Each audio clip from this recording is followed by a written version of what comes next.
What's up guys, how you all doing? Back after the Christmas break. Hope you had a great Christmas with family and friends. We spent Christmas with family and new friends, so that was really cool. Did you get out for a run over the festive season? Make sure you let me know in the comments if you did. Did you attend one of the many park runs on Christmas Day? We did our annual Christmas Day park run here in Brisbane at South Bank with about almost 700 other people, so that was a great start to Christmas morning. Alright guys, in this video, it's halfway through this training block for the Tarawera Ultramarathon 102 kilometre trail race. That's a real mouthful. Week 7 was Christmas week, so I'm going to briefly touch on that. And a little bit later in this video, guys, I'm going to give you my top 5 favourite running items for 2022. Alright, let's go. Wow, halfway through this 14-week training block for the Tarawera Ultramarathon 102 kilometre trail race already. It's just gone so quickly. Only 7 weeks to go before race day on February 11 and still so much work to be done. Anyway, week 7 was Christmas week and I had big intentions of making that a high mileage week, and things just didn't turn out that way. Being Christmas week, a lot of running around, getting final touches for Christmas Day, and did hope to do several double up run days during the week, but it just didn't pan out that way. Monday started really well with a double up day, 20 kilometres, and by the time I got to Friday, already had 97 kilometres in the bank. So I was well on target for a good high mileage week. Christmas Eve, did the normal park run, 10 kilometres on that day. The plan was to go out for a double run on the Saturday afternoon, just didn't happen. Sunday morning, Christmas morning, we did our annual park run at South Bank.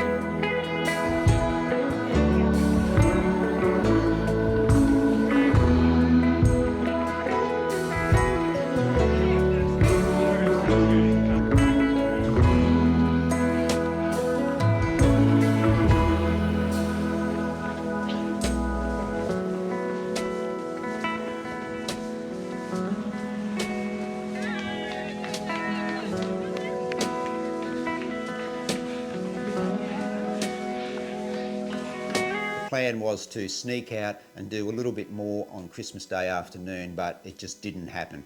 Big lunch, a few drinks, and the last thing I wanted to do was get out the door and do a run. Anyway, 112 kilometres for the week, still the biggest mileage week of the training block so far, so that was good, but no trail running. Just means that over the next 5 weeks before I go into a bit of a taper for Tarawera, that I've just got to really hit the trails in a big way.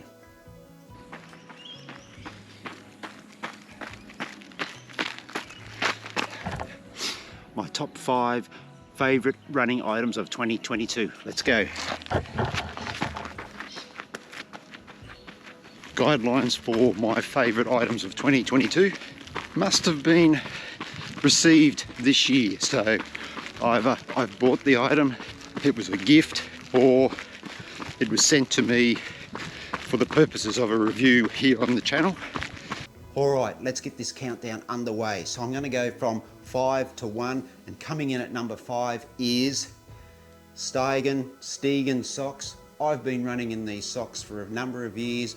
I've got socks in my drawer that have been there for 3 or 4 years that I'm still using. These are a really comfortable sock. They work well on my foot and the shoes that I use.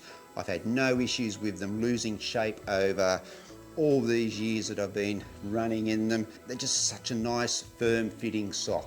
And they come in a whole range of styles. I've got the Boston socks, I've got the USA socks, I've got the Ireland socks, I've got the Australian socks, I've got the retro socks, but there's a whole range of socks, and I think they cost about 20 bucks. That's pretty good value, and they've become a really important part of my running. And my favorite style, well, yes, it's the retro from 2022, because this is the sock that I used for my sub 3 hour marathon there at Melbourne back in October. So now number 4 is the Jabra Elite 7 earbuds. Now if somebody had told me 3 or 4 years ago that I would be running, listening to music or podcasts, I would have laughed at them, because for me running was all about getting out the door and listening to the sounds around me and just getting lost in my own thoughts. But coming back from a few injuries and running to the Mafferton method and that low heart rate running, just meant that I was spending more time out there running, and the little earbuds have just been a real godsend. It's just helps you to sort of get lost in the fact that you're out there running for quite a long period of time, and these have been really good. I have had no issues with them. These were a gift from my wife Trish. They have got a hell of a lot of use over the past 6 months. Really, they've become one of my favourite items for running. Now, I don't use them all the time. I certainly don't use them in a race. I certainly don't use them at park run. And when I'm running out on the trails, I'm not using them either. Now, the only problem that I do have with them, and it's just a minor one, they do happen to come loose a little bit every now and then on a run.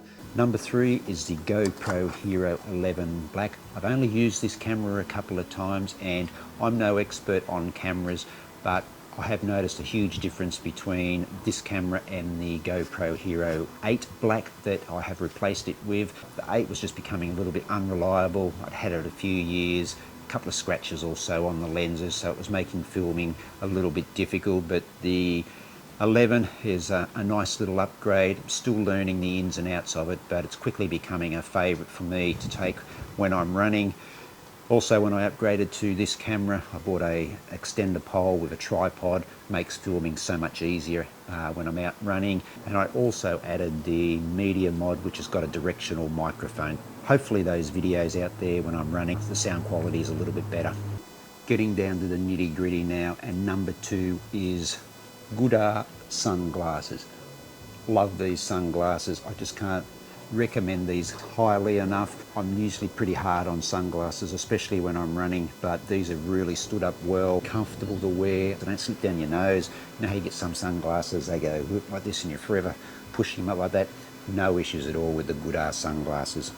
I have 2 pairs. This is the pair that I use pretty much from day to day when running and that, but I keep these watermelon coloured ones for race days and events, and these are probably my favourite, mainly because these are what I wore when I ran that sub 3-hour marathon at Melbourne. $50 I think they retail for in Australia, and a whole range of different styles, and I just really like them. My number 1 favourite running item is the Atom mini massage gun from Hydragun. Now, this was a product that was sent to me for a review here on the channel. If you missed that review, guys, upper right hand corner there, you can go and check that out. This mini massage gun is unreal. It is small, it is compact, it is lightweight, it packs a punch, it's beautifully made from Hydragun, and this has just become a real staple of my running. You know, I've been dealing with some plantar fascia issues, and this has been fantastic, getting into that problematic area in the foot, and it has been one of the main reasons why that problem has started to ease. This little gun really packs a punch. It's just really, really easy to use, and it's because it's so portable, you can take it anywhere with you. 3 different attachments. You can also put a couple of these attachments in the freezer. There we go, a quick update on my preparation for the Tarawera Ultramarathon 102-kilometre trail race in New Zealand in February, and also my top 5 favourite running items of 2022. Let me know in the comments, guys, what have been some of your favourite running items this year. But for now, that's it for this video, and if you have made it all the way through to this point, I really do appreciate you watching. If you are running, guys, take care out there, and I will catch you in the next video.